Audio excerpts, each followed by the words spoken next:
Hello दोस्तों, राधे राधे। सभी को गुड मॉर्निंग।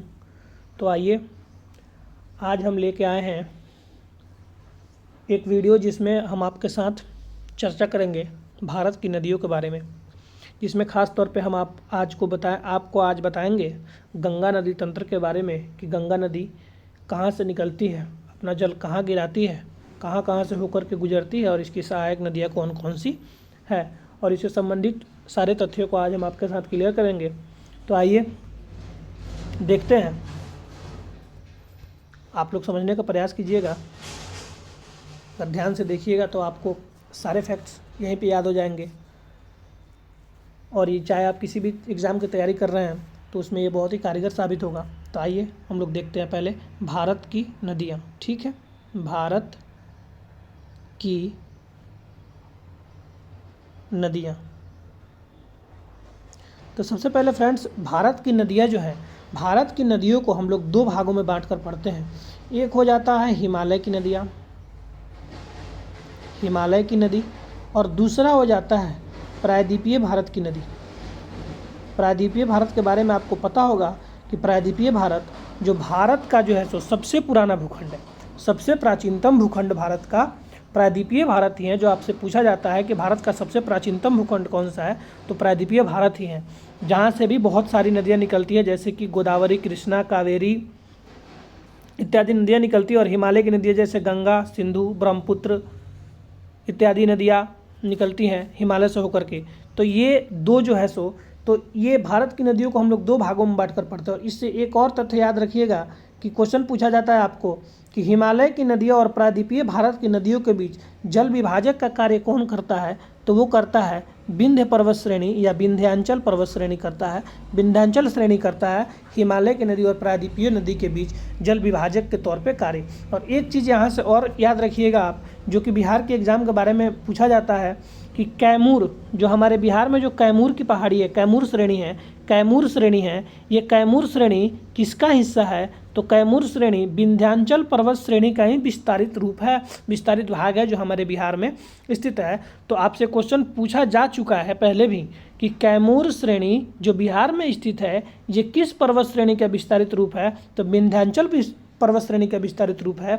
और ये पूछा जाता है कि हिमालय की नदियों को प्रायद्वीपीय नदी से अलग, या हिमालय की नदी तंत्र को प्रायद्वीपीय नदी तंत्र को अलग कौन करता है, तो विंध्याचल पर्वत श्रेणी या हिमालय की नदियों और प्रायद्वीपीय नदियों के बीच जल विभाजक के तौर पे कार्य कौन करता है, तो विंध्यांचल पर्वत श्रेणी करता है। और एक चीज़ और आपको बता दें, यहीं पे एक और प्रश्न पूछा जाता है कि हिमालय की नदी, जैसे ये हो गया हिमालय की नदी,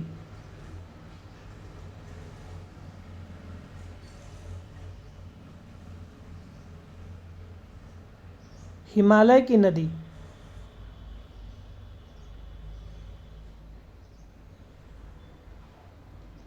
तो हिमालय की नदी के बारे में हम लोग जानते हैं। आइए, ठीक है, हिमालय की नदी के बारे में जानते हैं। आइए, और हिमालय की नदी के बारे में जानने से पहले हम आपको एक चीज़ और बता दें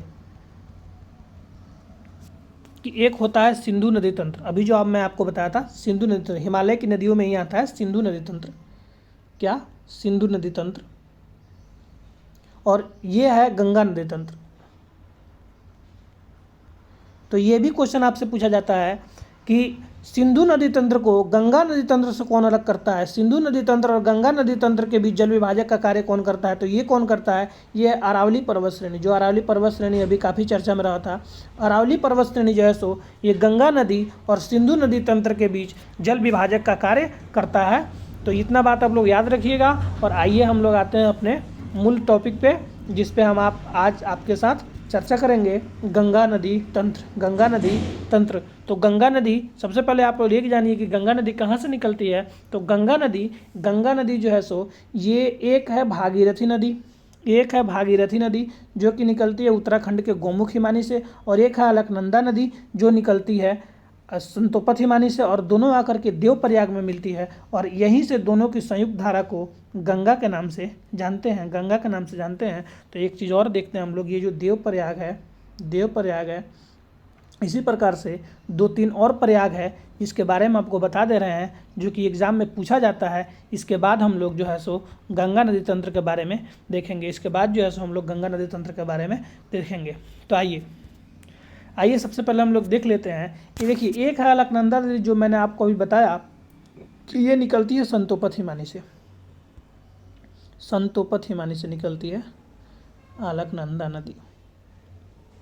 संतोपथ हिमानी जो कि उत्तराखंड में है, इससे निकलती है अलकनंदा नदी। ठीक, अलकनंदा नदी हो गई।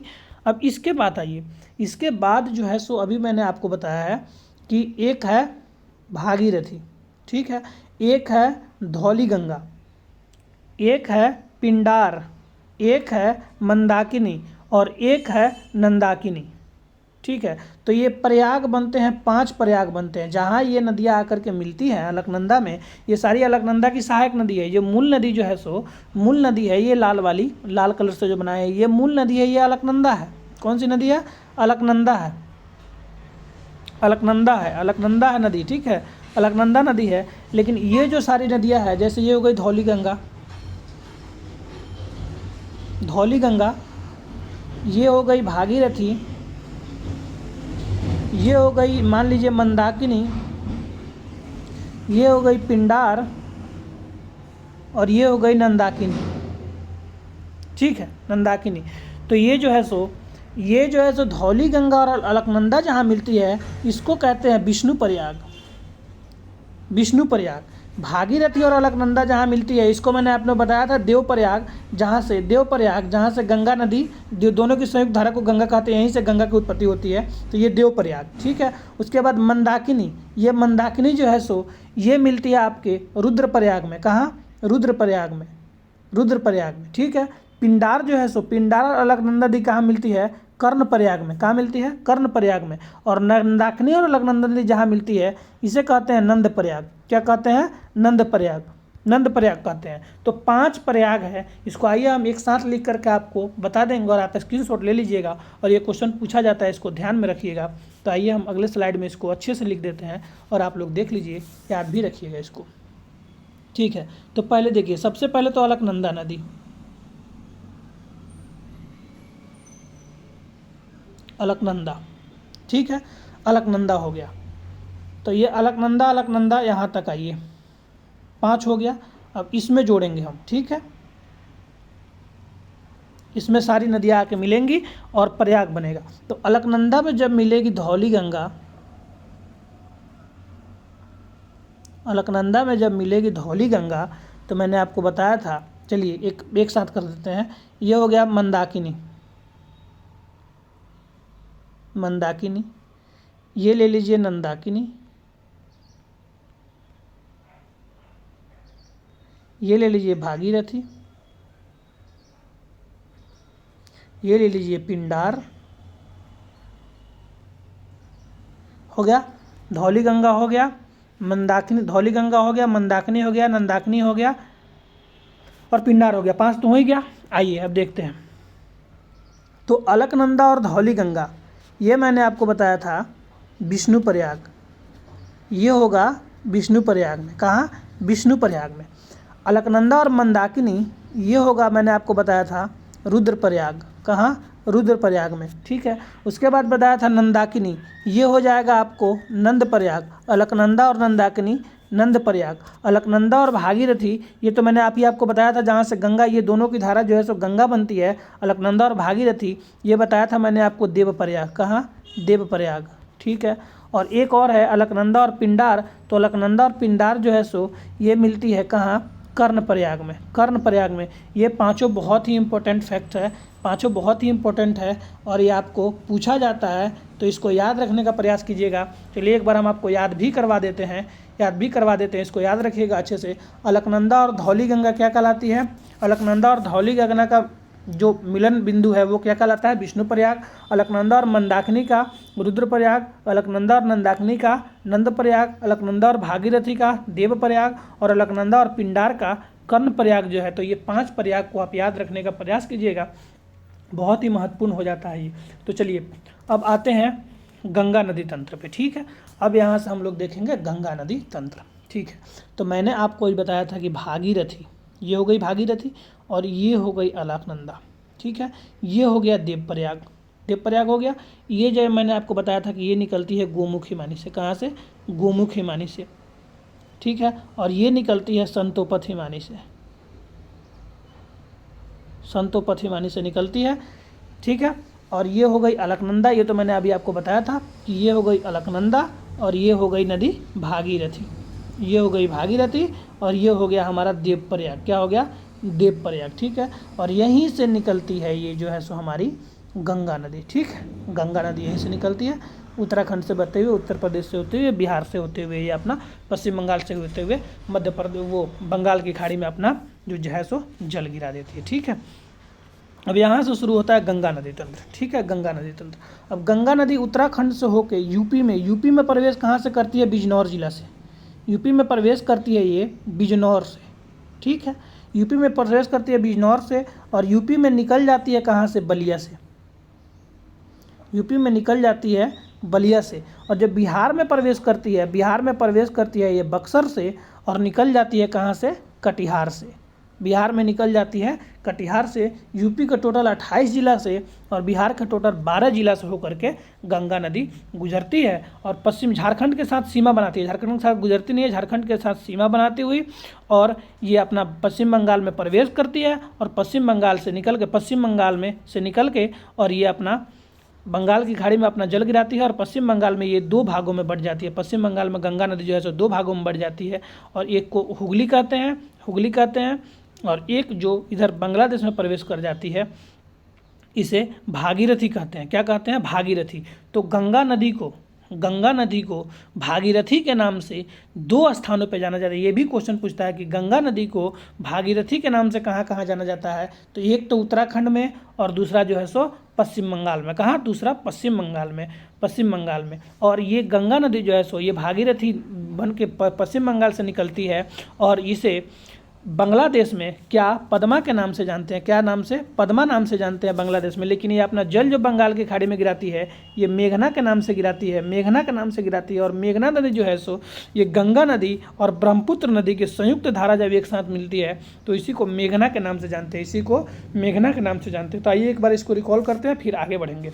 तो देखिए, भागीरथी निकलती है गोमुख हिमानी से, अलकनंदा नदी निकलती है संतोपथ हिमानी से, दोनों आके मिल जाते हैं उत्तराखंड के देवप्रयाग में और यहीं से गंगा का उत्पत्ति होता है। गंगा नदी यहीं से निकलते हुए बिजनौर जिला से उत्तर प्रदेश में प्रवेश करती है और 28 जिला से होकर के गुजरते हुए बलिया से निकलती है और बिहार में बक्सर से प्रवेश करेगी और 12 जिला से होकर गुजरते हुए कटिहार से फिर बाहर निकलेगी, झारखंड के साथ सीमा बनाते हुए पश्चिम बंगाल में प्रवेश करेगी और पश्चिम बंगाल में इसकी धारा 2 भागों में बढ़ जाती है। एक हुगली कहलाती है जिसके हुगली नदी के तट पर ही कोलकाता नामक शहर बसा हुआ है। और एक धारा जो आगे की तरफ पूरब की तरफ बढ़ती है ये अपना बांग्लादेश में प्रवेश करती है और बांग्लादेश में इसे पद्मा के नाम से जानते हैं। लेकिन जब ब्रह्मपुत्र नदी आकर के गंगा से मिलती है तो इसकी संयुक्त धारा को मेघना के नाम से जानते हैं और यही मेघना के नाम से अपना जल जो है सो बंगाल की खाड़ी में गिरा देती है। अब आइए अब आगे बढ़ते हैं, ठीक है। अब देखिए दोस्तों, अब जैसे यहाँ से गंगा नदी तो निकल गई, ठीक है, गंगा नदी यहाँ से निकल गई। अब देखते हैं इसके सहायक नदियों के बारे में, ठीक है, सहायक नदियों के बारे में। तो देखिए, एक यमुना नदी इसकी, देखिए पहले पूछा जाता है कि दाएं तट से मिलने वाली नदी और बाएं तट से मिलने वाली नदियाँ। तो दाएं तट से मिलती है, एक तो मिलती है यमुना, ठीक है, और एक मिलती है हमारा सोन, ठीक है, 2 नदी मिलती है। और बाएं तट से मिलती है, एक मिलती है रामगंगा, ठीक है, एक मिलती है गोमती, एक मिलती है घाघरा, उसके बाद मिलती है गंडक, उसके बाद मिलती है कोसी, उसके बाद मिलती है महानंदा, ठीक है, महानंदा। और ये भी क्वेश्चन पूछा जाता है कि गंगा नदी के सबसे पूर्वी भाग में जो मिलने वाली सहायक नदी है ये कौन सी है? तो ये है महानंदा। कौन सी है? ये है महानंदा, ठीक है। तो आइए अब हम लोग इस सब के बारे में जान लेते हैं। ये है कौन सी? यमुना नदी। कौन सी है? यमुना नदी, ठीक है, ये है आपकी यमुना नदी। और ये बहुत ही इंपॉर्टेंट क्वेश्चन है कि यमुना नदी के किनारे बसा हुआ सबसे प्रदूषित राजधानी दिल्ली, गंगा नदी के तट पर, सॉरी यमुना नदी के तट पर बसा हुआ राजधानी नगर दिल्ली जो है सो, और यमुना जो है सो, यमुना को खुली नाला की संज्ञा दिया जाता है। यमुना को इसके प्रदूषित होने के कारण यमुना को खुली नाला का संज्ञा दिया गया है, यमुना को खुली नाला कहा जाता है। और यमुना का जो ये उद्गम होता है, यमुना का उद्गम स्थल यानी जहाँ से निकलती है, ये उत्तराखंड में एक यमुनोत्री हिमानी कह लीजिए या बंदर पूंछ कह लीजिए, यमुनोत्री हिमानी कहिए या बंदर पूंछ कहिए, बंदर पूंछ, बंदर पूंछ कह लीजिए या यमुनोत्री हिमानी कह लीजिए,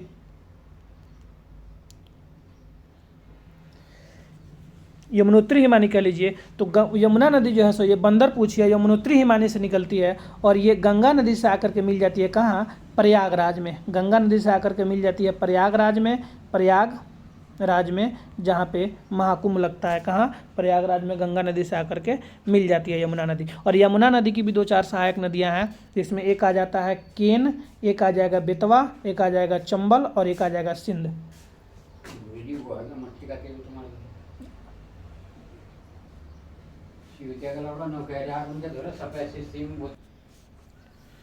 सॉरी दोस्तों, थोड़ा डिस्टर्बेंस के लिए कोई आ गया था, तो आइए फिर से हम लोग अपना कंटिन्यू करते हैं। तो आइए, यमुना नदी जो है सो, यमुना नदी की भी सहायक नदियां हैं। एक तो हो जाएगा केन, एक हो जाएगा चंबल, एक हो जाएगा बेतवा और एक हो जाएगा सिंध।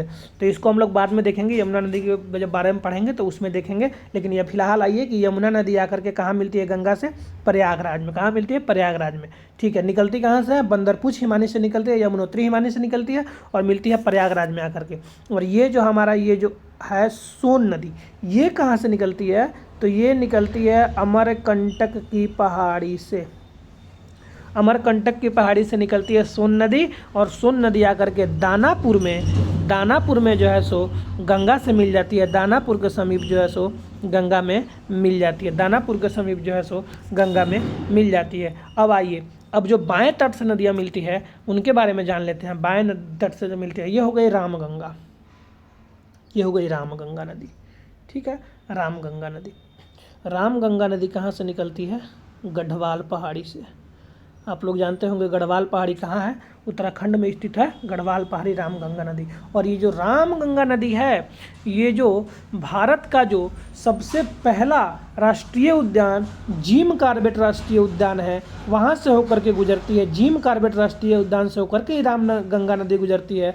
और उस जिम कॉर्बेट नेशनल पार्क को अब रामगंगा नेशनल पार्क के नाम से भी जाना जाने लगा है। अब रामगंगा नेशनल के पार्क से ही जिम कॉर्बेट नेशनल पार्क को जानते हैं।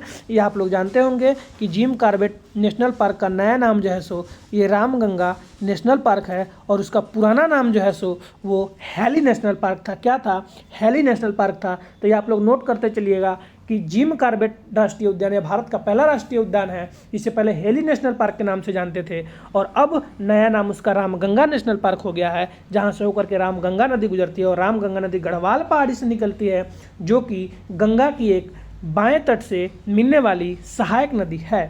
चलिए, अब ये जो रामगंगा नदी है, ये मिलती कहाँ है, तो ये आकर के मिलती है आपके कन्नौज में। ये कहाँ से मिलती है, कन्नौज में। ये मिलती है आपके कन्नौज में। कन्नौज में आकर के रामगंगा नदी गंगा से मिल जाती है। इसके बाद आइए, रामगंगा के बाद आ गया गोमती। रामगंगा गोमती, गोमती जो है सो, ये गोमती नदी जो है सो ये उत्तर प्रदेश में एक फुलहर झील है। उत्तर प्रदेश में एक फुलहर झील है, फुलहर झील है, जहाँ से होकर के जहाँ से निकलती है ये कौन सी, ये गोमती नदी। गोमती नदी जो है सो ये निकलती है कहाँ से, फुलहर झील से, उत्तर प्रदेश के फुलहर झील से, और आकर के ये मिल जाती है आपके गंगा में। गंगा में मिल जाती है कहाँ, कहाँ मिलती है, ये गाजीपुर के समीप मिलती है। कहाँ मिलती है, गाजीपुर के समीप मिलती है, गाजीपुर के समीप मिलती है। और गोमती नदी से आपको एक इम्पोर्टेंट फैक्ट याद रखना है कि उत्तर प्रदेश का राजधानी नगर लखनऊ किस नदी के किनारे स्थित है, तो उत्तर प्रदेश का राजधानी नगर लखनऊ ये जो है सो ये गोमती नदी के किनारे ही स्थित है। गोमती नदी के किनारे ही बसा हुआ है। इसके बाद आइए, इसके बाद इसका अगला नदी देखते हैं। ये जो घाघरा है, घाघरा है, ये नदी जो है सो घाघरा है। एक बार भाई ज़रा इसको फ्रेश कर दें हम, ठीक है, 1 मिनट होल्ड कीजिएगा, इसको ज़रा फ्रेश कर दें एक बार, देखने में दिक्कत हो रहा होगा आप लोगों को। तो ये आपको गोमती नदी तो समझ में आ गई, ठीक है। आइए देखते हैं अब, ये तो आपको गोमती नदी के बारे में मैंने बता दिया आपको, ये है गोमती, ठीक है। आइए अब ये आइए, अब ये है घाघरा, घाघरा है, ये नदी है घाघरा। और ये घाघरा नदी जो है सो ये तिब्बत के कहाँ से निकलती है, मापचा चुंग हिमनद से निकलती है, मापचा चुंग हिमनद से घाघरा नदी निकलती है। और ये आकर के छपरा में बिहार के छपरा में मिल जाती है, गंगा से बिहार के छपरा में मिल जाती है। अगली नदी हम लोग का है गंडक, अगली नदी हम लोग का है गंडक, जो कि नेपाल हिमालय से निकलती है। ये गंडक है जो कि नेपाल हिमालय से निकलती है, नेपाल हिमालय से निकलती है। और सोनपुर के समीप आकर के ये मिल जाती है गंगा नदी से, सोनपुर के समीप आकर के ये गंगा नदी से मिल जाती है। और इसके बाद जो है सो ये इसके बाद जो अगली जो नदी है कोसी, ये बहुत ही इंपॉर्टेंट नदी हो जाती है। तो इसके बारे में ज़रा हम लोग ध्यान से देखेंगे, कोसी नदी के बारे में हम लोग बहुत ध्यान से देखेंगे। आइए एक बार इसको 1 मिनट होल्ड कीजिए ज़रा भाइयों, 1 मिनट 1 मिनट होल्ड कीजिएगा। चलिए आइए अब देखते हैं, अब इसके बारे में देखते हैं। ये हो गया हमारा कोसी के बारे में बिहार में बहुत ही इंपॉर्टेंट फैक्ट्स है, तो कोसी के बारे में जानते हैं। देखिए कोसी निकलती है कहाँ से, गोसाईथान चोटी, जो कि गोसाईथान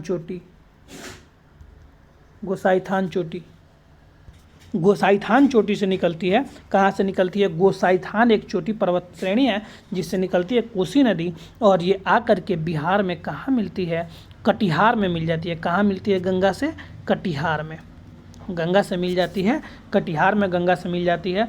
और कोसी नदी, इसको पूछा जाता है कि कोसी नदी के मुख्य धारा को किस नाम से जानते हैं, तो कोसी नदी के मुख्य धारा को हम लोग जानते हैं अरुणा के नाम से। किसके, अरुणा के नाम से। और इस कोसी नदी को बिहार का शोक कहा जाता है कि बिहार में जो बाढ़ आता है प्रत्येक साल, जो उत्तरी बिहार में बाढ़ आता है, ये कोसी नदी के जल स्तर में वृद्धि के कारण ही बिहार में बाढ़ आता है और भारी जान माल की क्षति होती है, जिस कारण बिहार का शोक कहा जाता है किसे, कोसी नदी को। उसी प्रकार से दामोदर नदी को पश्चिम बंगाल का शोक कहा जाता है। नोट कीजिएगा आप लोग, दामोदर नदी को पश्चिम बंगाल का शोक कहा जाता है और बिहार का शोक कहा जाता है किसे, कोसी नदी को कहा जाता है। उसी प्रकार से आपको ब्रह्मणी नदी को, उसी प्रकार से आपको महानदी को ओडिशा का शोक कहा जाता है। तो ये 3 चीज़ आप लोग याद रखिएगा, ओडिशा का शोक, महानदी, कोसी का शोक, बिहार का शोक कोसी को, और पश्चिम बंगाल का शोक दामोदर नदी को कहा जाता है। और ये जो महानंदा नदी है, अब अगला है महानंदा नदी, तो ये निकलती है दार्जिलिंग पहाड़ी जो कि पश्चिम बंगाल में है, दार्जिलिंग पहाड़ी निकलती है और आकर के पश्चिम बंगाल के फरक्का के समीप गंगा में मिल जाती है। तो ये है आपकी गंगा की सभी सहायक नदियाँ। ये आप लोग बहुत ही अच्छे से समझ गए होंगे दोस्तों, माफ़ कीजिएगा क्योंकि इस पर थोड़ा जगह नहीं बन पा रहा है अच्छे से, और लिखना भी हाथ से पड़ रहा है, इस वजह से थोड़ा दिक्कत हो रहा है। प्रयास करेंगे अगले 2-3 वीडियो के बाद पेन से लिखूं तो उसमें थोड़ा अच्छे से दिखाई देगा, तो इसको ज़रा एडजस्ट कीजिएगा। और चलिए हम एक बार बोल देते हैं सारे चीज़ों को। आप लोग गंगा की सहायक नदियाँ जो है सो इसको आप लोग रिकॉल कर लीजिए, और जिसको नोट करना है वो भाइयों नोट भी कर लीजिएगा। तो चलिए देखिए, गंगा की जो दाएँ तट से मिलने वाली 2 नदियाँ है, यमुना नदी है और सोन नदी है। देखिए एक बार मैं आप लोगों को और अच्छे से एक बार अगले पेज पे आके आप लोगों को देखिए बता देते हैं, और आप लोग दोस्तों थोड़ा मैनेज कीजिएगा और समझ लीजिएगा। देखिए ये गंगा नदी जो है सो बाएं तट से मिलने वाली नदी है कौन सी, यमुना नदी है सो, जो कि बंदरपूछ या यमुनोत्री हिमालय से निकलती है, प्रयागराज में आकर मिलती है। इसकी सहायक नदी है केन, बेतवा, चंबल और सिंध, ठीक है। और अमरकंटक के पहाड़ी से निकलती है सोन नदी, जो कि मिल जाती है जाके दानापुर में गंगा में मिल जाती है। दाएं तट से 2 नदियां मुख्य नदी हो गई, एक हो गई यमुना और एक हो गई सोन नदी। और खुले नाला की संज्ञा किसे दिया गया है, यमुना को। दिल्ली कहाँ स्थित है, यमुना के किनारे स्थित है। अगला आइए, रामगंगा हो गया। रामगंगा कहाँ से निकलती है, उत्तराखंड के गढ़वाल पहाड़ी से निकलती है और मिलती कहाँ है, उत्तर प्रदेश में आके कन्नौज में मिल जाती है। जिम कॉर्बेट नेशनल पार्क से होकर के कौन सी नदी गुजरती है, गंगा नदी। भारत का सबसे पहला national park Jim Corbett national park का नया नाम Ramganga national park. Jim Corbett national park का पहला पुराना नाम क्या था, हेली नेशनल पार्क। अगला क्वेश्चन, अगला देखिए नदी है कौन सा आपका, गोमती नदी, जो कि उत्तर प्रदेश के फुलहर झील से निकलती है और उत्तर प्रदेश में गाजीपुर के समीप आकर गंगा से मिलती है। और उत्तर प्रदेश की राजधानी नगर लखनऊ किस नदी के तट पर बसा हुआ है, तो गोमती नदी के तट पर बसा हुआ है। अगला है आपका घाघरा नदी, जो कि तिब्बत के मापचाचुंग हिमनद से निकलती है और बिहार के छपरा में आकर के गंगा नदी से मिल जाती है। अगला है भाइयों गंडक नदी, जो कि नेपाल हिमालय से निकलती है और आकर के सोनपुर के समीप गंगा से मिलती है। अगला नदी आपका कोसी है, जिसके मुख्य धारा को अरुणा के नाम से जानते हैं। ये नेपाल के गोसाईथान चोटी से निकलती है और बिहार में आकर के कटिहार के समीप मिल जाती है। बिहार का शोक किसे कहा जाता है, कोसी नदी को। पश्चिम बंगाल का शोक दामोदर नदी को और ओडिशा का शोक महानदी को कहा जाता है। और गंगा से सबसे पूर्वी भाग में मिलने वाली नदी महानदी है, जो कि दार्जिलिंग के पहाड़ी से निकलती है और पश्चिम बंगाल में आकर के फरक्का से मिल जाती है। ये हुआ गंगा की सहायक नदियाँ। और इसके बाद आपको पता ही है कि गंगा पश्चिम बंगाल में आकर दो भागों में बढ़ जाती है, और जो एक हुगली के नाम से जाना जाता है, हुगली के नाम से जाना जाता है और हुगली नदी के नाम से जाना जाता है।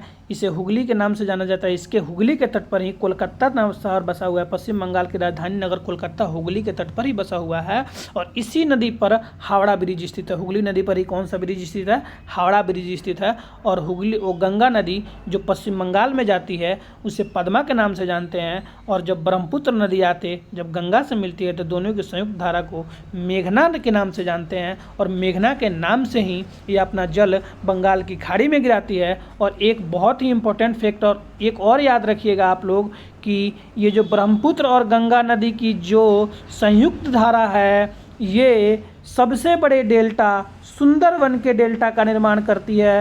ये क्वेश्चन पूछा जाता है कि सबसे बड़ा डेल्टा सुंदरवन का डेल्टा किन दो नदियों के मिलने से बनता है, तो वो गंगा नदी और ब्रह्मपुत्र नदी के मिलने से बनता है सुंदरवन का डेल्टा। चलिए यहाँ तक आप लोग बहुत अच्छे से समझ गए होंगे। एक बार हम लोग अब आइए बिहार में भी देख लेते हैं गंगा नदी कौन कौन से जिला से होकर गुजरेगी।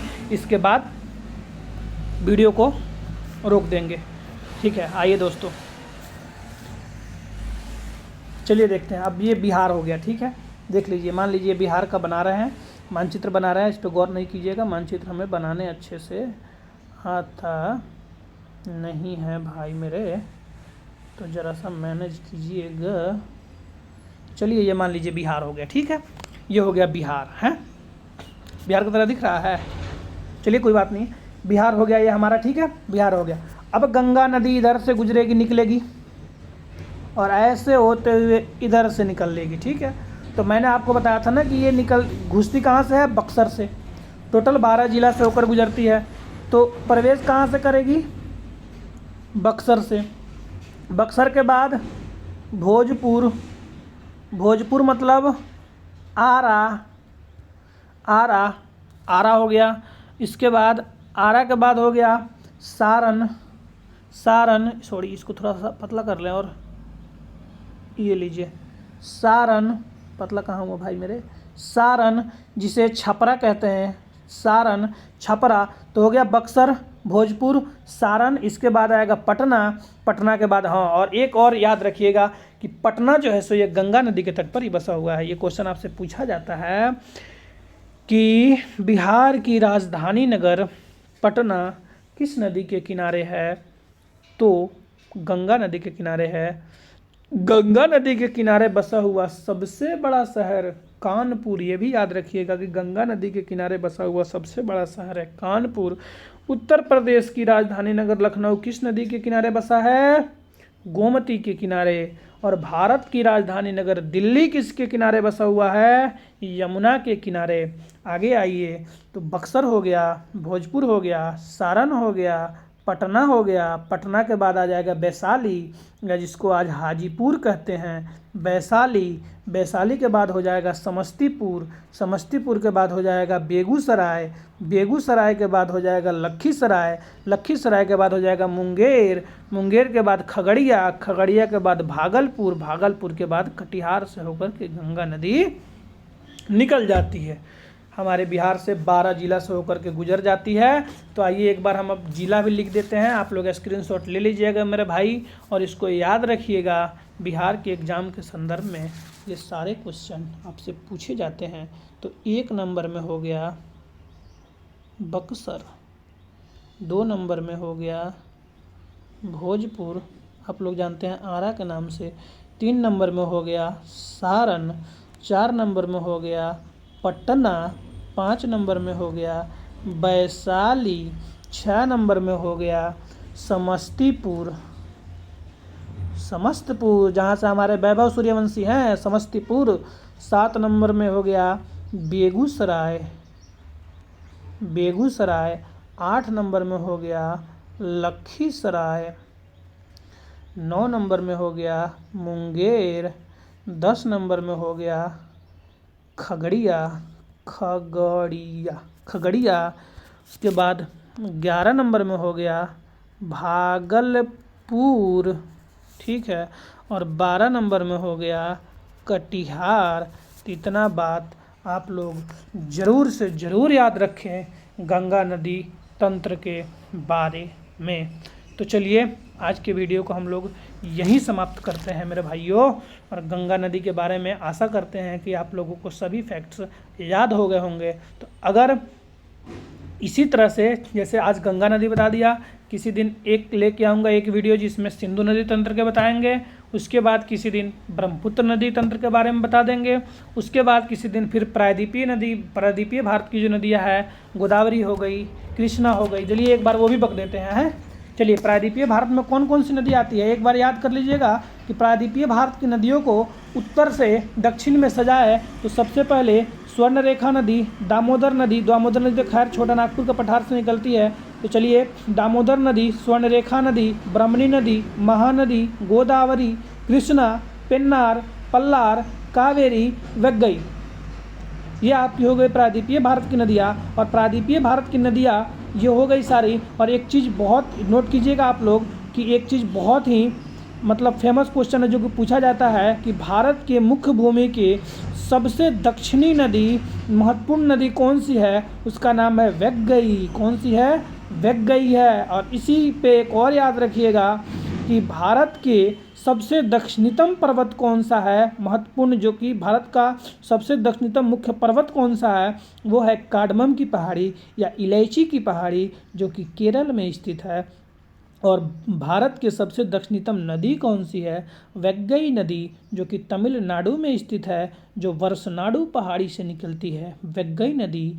और ये वैगई नदी कहाँ स्थित है? तमिलनाडु में स्थित है। एक और पॉइंट आप लोग याद रखिएगा दोस्तों, एक और पॉइंट्स आपको बता दें। आज तो वीडियो ख़त्म करने का मन नहीं कर रहा, लेकिन कर देंगे, बस 2 मिनट और रुक जाइए। एक और याद रखिएगा, जैसे मैंने आपको ही बताया था कि अलकनंदा प्लस भागीरथी बराबर गंगा। इसी प्रकार से एक और याद रखिएगा, कोयल नदी प्लस शंख नदी बराबर हो जाएगा ब्राह्मणी नदी। ये जो कोयल नदी है ये निकलती है लुपुंगपाट गांव एक है झारखंड में, जिससे निकलती है शंख नदी। और कोयल नदी जो है सो ये छोटा नागपुर के पठार से मिलती है, और दोनों की संयुक्त धारा ब्राह्मणी कहते हैं, जो ब्राह्मणी ओडिशा की एक प्रमुख नदी है। एक और नदी हम आपको बता दें दोस्तों, एक हो जाता है चंद्रा और एक हो जाता है भागा। ये दोनों नदी है, चंद्रा और भागा नदी की संयुक्त धारा को चिनाब के नाम से जानते हैं, जो कि चिनाब नदी सिंधु नदी की सहायक नदी है। और सिंधु नदी की सबसे बड़ी सहायक नदी भी चिनाब नदी ही है। तो ये आप लोग याद रखिएगा और ज़रूर से ज़रूर याद रखिएगा। तो चलिए वीडियो को यहीं स्थगित करते हैं, और आज के लिए इतना ही। मिलते हैं अगले वीडियो में अगले टॉपिक के साथ। तब तक के लिए जय Hind, Radhe Radhe, thank you, love you दोस्तों।